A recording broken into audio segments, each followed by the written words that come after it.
What's up, guys? We're continuing our matchup series for the 2022 NHL playoffs. Today, we're going to be talking about the Calgary Flames versus the Dallas Stars. We all know that Dallas and Nashville were competing for the first and second wildcard spot, and that was only determined towards the end who they were going to face. Luckily, Dallas gets Colorado. Oh my God, Dallas gets the Flames and not Colorado. But still, we kind of already know who's going to win this series, but we're going to get into that in a couple of minutes. Both teams have gone to the playoffs 5 times in the last 10 years. Dallas made it to the Stanley Cup finals against Tampa Bay in 2020 in the bubble. And the last time these two teams faced each other was in the bubble in 2010, where Dallas won the series 4-2. So, guys, what are your thoughts on this series? I'm gonna go first. This is the team that I'm cheering for in the playoffs. So am Uh, I. that's what I'm gonna say. But no, this series, I think. Listen, like you said it before, this is probably one of the easiest series to predict, in my opinion. And I'm gonna say this not to try to sound like you know crazy or whatever, but I think everybody already knows what's gonna happen in this.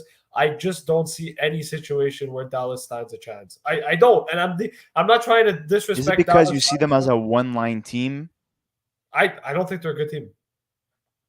I don't think they're a good hockey team. At all. I don't think they're that good. I think they got really really lucky that they made the playoffs, and I think Lucky that that Vegas underperformed yes, and had injuries. yes, yeah, exactly. That's I think that they made it because Vegas underperformed. Which we're gonna talk about Vegas in a future episode. But I'm saying like in terms of Dallas, they're probably the worst team going into this playoff series, and they're playing against arguably one of the best, if not the best team in the NHL, in my opinion, One at the of moment. the most surprising teams of the year. They missed the playoffs last year. They hired Dal Sutter halfway through last year's season. People were saying, this guy is a two-time Stanley Cup champion, but is his defensive,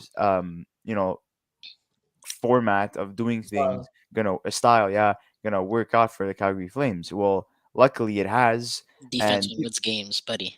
yeah, I mean, look, Dallas in terms of defense, they don't have the flashiest guys on defense. Their best player, their best two defensemen are Clinton and Anderson on defense. So I mean, losing Giordano, people would have thought this team is screwed. They don't have a top guy anymore, and luckily, you know, the Yeah, it's tough defense to is lose pretty a senior solid. citizen on the D line. It's a lot of he put on a lot of work.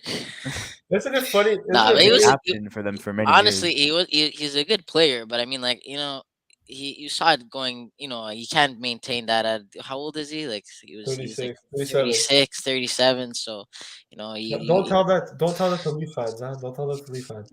oh listen,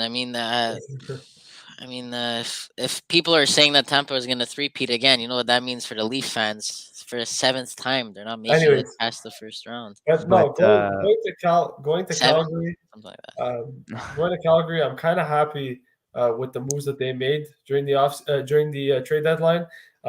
Trading for Tyler Toffoli, I think was a fantastic move that's he paid has off. term on his contract, so if it doesn't work out this year in terms of winning Yeah, the Stanley Cup, at least it's have him for next year too. it's been a good move. They was a great move picking up Tyler Toffoli.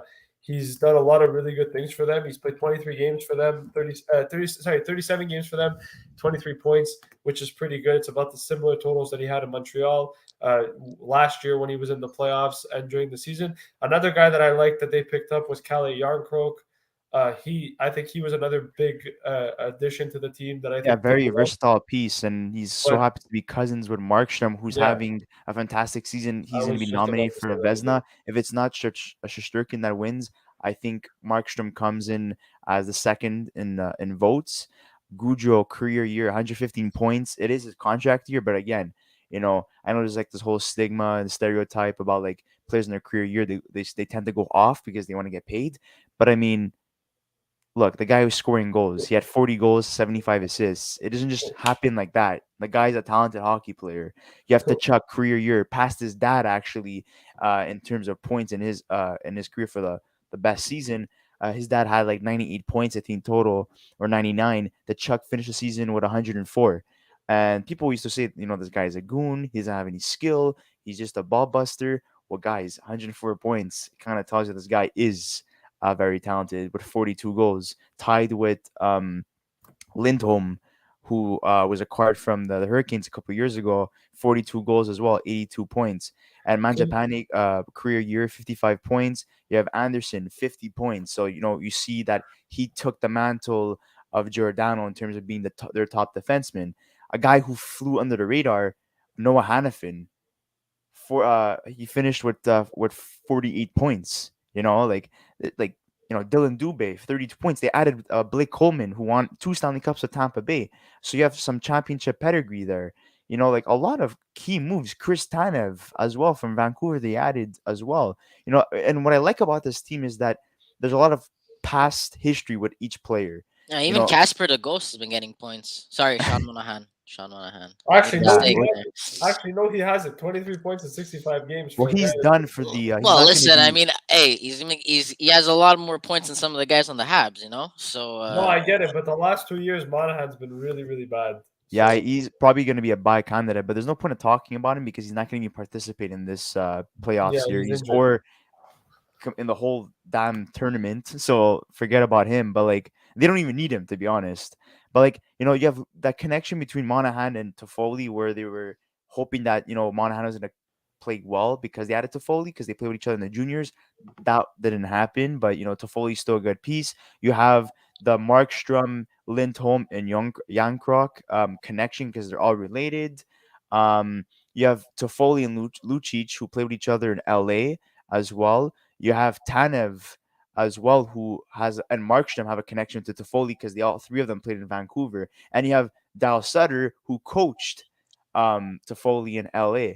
And yeah, there's just so many connections, and this team is so tightly knit, and the way that they were orchestrated in terms of like building this team, I think they did a fantastic job. Their GM did a really good job in terms of trying to build a championship team, a playoff team essentially. And for me, this team is built for the playoffs, and they are my favorites to win the Stanley Cup. And yeah, you could say I'm biased because I'm Canadian, but this team, in terms of depth, in terms of playoff experience, championship pedigree, in terms of talent, um, physicality, they have it all. They literally have it all. You know. they're my pick to win the Stanley Cup too. So don't mine, stress. mine, mine as well. Mine as well. Well, Okay, so we That's all you already know our bracket. we all can kind of. I mean, look, it's pretty for me. I look at the Canadian teams, but I look at every team in the NHL, right? And I think the only two teams that can really give Calgary a run for their money is Florida and Colorado, and I would say Carolina too. So three teams could give Calgary a run for their money. But the reason why I'm going to go In with terms of the Calgary, regular season, if you really yeah, think about it, yeah. but I'm saying in terms of why I believe Calgary is going to win the cup, I just think personally speaking, they have the best coach in this scenario, and I think that also they're just a well-rounded team. I think that they don't have a single flaw that's going to allow them to lose this series, right? Like you mentioned before, Johnny Gaudreau 115 points, Kachuk 104. They've got great depth. Their defense played well. Markstrom's a Vezina candidate. They've got a coach that's able to coach and These guys want to win, and These still guys won want to the win, Stanley and they Cup. have a coach that So knows what it takes to win, and they have that's players what on I'm their saying. team that know what it takes to win. Toffoli made it to the finals 3 times in the last 10 years, winning 2 out of the 3. But You that's what know, I'm saying. so I mean, like, Uh, Carolina, Florida, and Colorado don't have that experience, don't have that type of team that's won accolades before, or a coach that's won accolades before. And so I think that's, I think, going to be the difference maker. And in terms of Dallas, I think there's two guys that I think could make a really big difference for Dallas, and that's Jason Robertson and Jake Ottinger. I'm not saying, look, I think this series is impossible for Dallas to win. But I think that if they do somehow manage to do this, if they do somehow to manage to upset the Calgary Flames, it's because I think either A, Jake Ottinger stood on his head, or B, Jason Robertson turned into an absolute monster. And I think that that's very entirely possible. I like Jake Ottinger as a goalie. I think he's fantastic. I think he's one of the most underrated goaltenders in the league. But I don't know if that's enough for Dallas to win this series.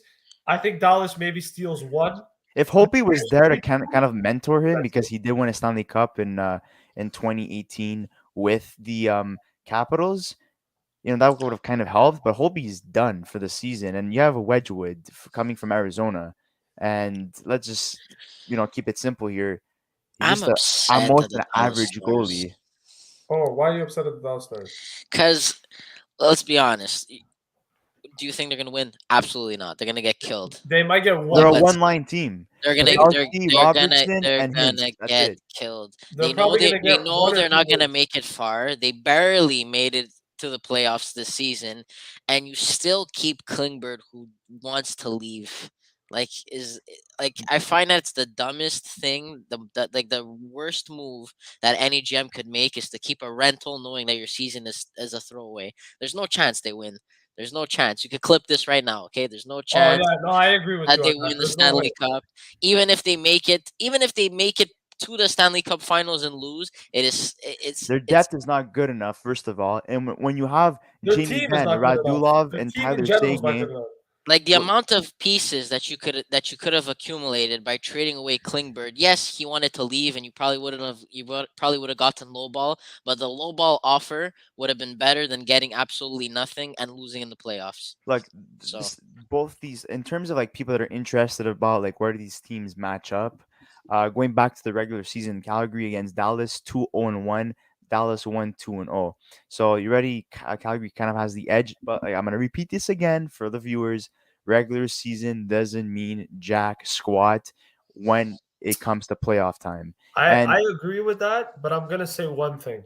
Dallas, no, I to me personally, I watched them. I've watched a couple of Dallas games this year, and I can tell you one thing: they're not impressive at all. Like, there's not like I'll look at like I'll give you an example. I know we're going to talk about them after, but Nashville at least looked somewhat impressive. Teams in like, LA looked somewhat impressive. well, Dallas just was there because Vegas sucked. in That's terms the of only reason they're like there. teams that impressed me the most this year, Calgary and Nashville, because Nashville, I would have thought that they would have failed to make the playoffs, and I thought Vancouver, Winnipeg, and Vegas all had better teams, and somehow but they deserve to be in the playoffs, whereas Dallas do not deserve in the playoffs. They got very lucky that Vegas underperformed, and they're very lucky that Vancouver had a very That's bad start to the season, because if Vancouver had Boudreaux since the beginning, yeah, they would have made it. they would have probably been in Dallas's shoes right now. But But going back to Dallas Dallas, or Vegas didn't deserve it. Like neither of them did. So the fact that Dallas got, I'd rather have Dallas in the playoffs than Vegas. But like Dallas is they're gonna get smoked. They're gonna get yeah, smoked. and going back to what I was saying before, Sege had a better second half of the season. He came from having surgery. I think it was back surgery or hip surgery. He was off for a good portion of last year, and he's back this year. Plays 81 games, which is impressive. But having 49 points for the contract that he's getting paid, we've seen a decline in Sege's game the last couple of years, even before his surgery and his that injury that he dealt with. Um, but again, Segi, Ben, and Radulov are all shells of who they used to be. They're not the same caliber of players they used to be. And if I don't see them stepping up their game in this series, then this is a complete sweep for Calgary. But if they do step up and play somewhat to what they're known for playing, I think they could have put up a fight. And at most, I see them winning one game. I see this. If I'm being generous, I say 5 games. Calgary takes it. But if the depth doesn't step up and they heavily rely on Pavelski, Robertson, and Hintz, which they've been doing all season long, this is a 4-game sweep for the Calgary Flames. And not even Joe Pavelski with 81 points in 82 games, who had a very fantastic season, and, could and, save them. and that's what ticks me off even more is that I don't know about Dallas fans. I mean, maybe they're okay with what they're doing, but you have guys who are they're not like super like veteran. Like I mean Jamie Ben's kind of getting there, but you have like Pavelski, you have Sege is only Sige. 30 years old. Yeah, but these if you would trade John Klingberg away, you would get young players in return. Jamie Benn, Imagine 32. imagine young players being molded by former guys Radulov, who were 35. who were beasts. The team would be in such better shape in 3 to 4 years from now than today. I And I also And think don't like Dallas's coach either. I don't think he's that good. I But think everyone like credits him for what he did in 2020 in the bubble. But after that, there's nothing really impressive with him, and there's rumors that he is going to retire after the season's done. So I guess once they're eliminated after this round. Um, Well, in about a week and a half, yeah. in terms of one player that stands out, who I think is a very underrated player, deserves a lot more credit, Miro Heiskanen. If I'm mistaken, last time I heard he was injured. I don't even know if he's even going to be participating in this playoff series. I don't I know don't if you know, guys man. have I any. could I Actually, could check that right now. I'm gonna check. I'm gonna tell you right now. He is not injured. He's not injured. Yeah. Okay, but I mean, at one point he did get hurt, so I guess he's back. So that's good news for them. But the one key addition that I like that they did at the deadline that didn't really cost them much was adding Nemestikov. I think that was a good ad for them. He had a very under the radar season with Detroit. I was really impressed with what he was doing, especially like him not being that great the last couple of seasons. And there was so much high promise in terms of what he was capable of doing when he was with Tampa, and then and also with the Rangers, and then he kind of like fizzled out. But they have pretty good defense. Sutter's up there in age, but he's still good. They have Lindell, they have Mira Heiskanen, they have Klimberg. That's a solid top four. But again, it's just not good enough to beat the Calgary Flames. They have way too much firepower. Every single line is literally going to give them a hard time. And if you think one line for the Dallas Stars is going to be able to compete and keep up with all four lines, I don't think so. I'm Well, gonna I say, mean, unless their goalie becomes like 2014 Carey Price, then yeah, pretty much. I and don't another think. thing, I don't a lot even of think that would be even enough. Odinger, no, he's still relatively young. He's only 22 years old. He's a good goalie, but he still needs time. Um, again, we made a couple bust video on this team. Like this team's gonna have to go into a serious rebuild in the next year or two Well, I wouldn't because say serious rebuild. Like I think a few tweaks. They have they're they old, have man. They're really yeah, old. but They they have to have build. a lot of young promising players who are Yeah, like they have to build around Heiskanen. Then you need to build around Odinger. They need to get him a solid backup goalie if Holtby is not going to come back next year. They need to also get, players that could, play behind Robertson and Pavelski and Hintz because we know Pavelski's playing at least one more season because he signed an extension with them.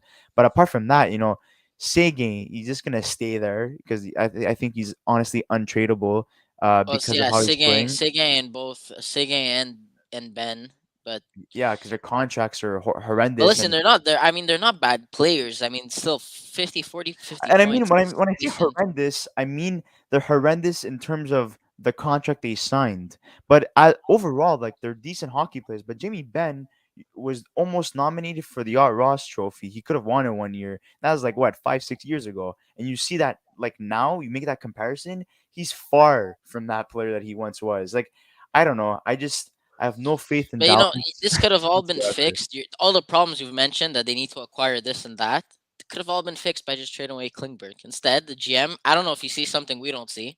Maybe He was he's a not going to clear. acquire all those May pieces for Well, Klimberg, not but all those pieces, but a good portion of them. Listen, I mean, like a defenseman like that, you could guarantee at least a first round pick and a prospect. I think Klimberg's very But overrated. But that's but just my here's the thing. opinion. Here's the thing. I think no matter what, like I think Dallas. I don't think Dallas had the expectation to be like we're gonna win a cup. Like if Dallas thought they were gonna win a cup, they're funny. They're not winning anything. They're just But hoping for the best. I Whatever get happens, it. I surprised happens. get they it. were two games in the series. But what I'm saying is, either way, with or without Klingberg, they would have probably squeaked by. Yeah, And either way, the same result is going to happen, rather I he's there agree. or not. So it's useless to keep him. Well, That's why I'm frustrated with this team, very just because of quickly, that. I said this team is gonna win four, and if Dallas is able to squeak in a game, it's gonna be five. I mostly see them winning one game. Luca, I'm guessing you're thinking of a sweep. 5. Five, and Chris, how many games? Oh, Dallas is playing golf like next week. It's done. Okay, They're so going to the perfect. course. So four for Chris, five for Luca, and I'm gonna go with five as well. Thank you so much, guys, for watching this episode. Don't forget to like our video. Check out all our previous Cup or Bus videos and our matchup videos. We're gonna be continuing that until the Stanley Cup Finals. Also subscribe to our channel, and we're gonna be doing a live stream of the lottery draft on May 10th. So check out for that, and we'll see you on the next episode.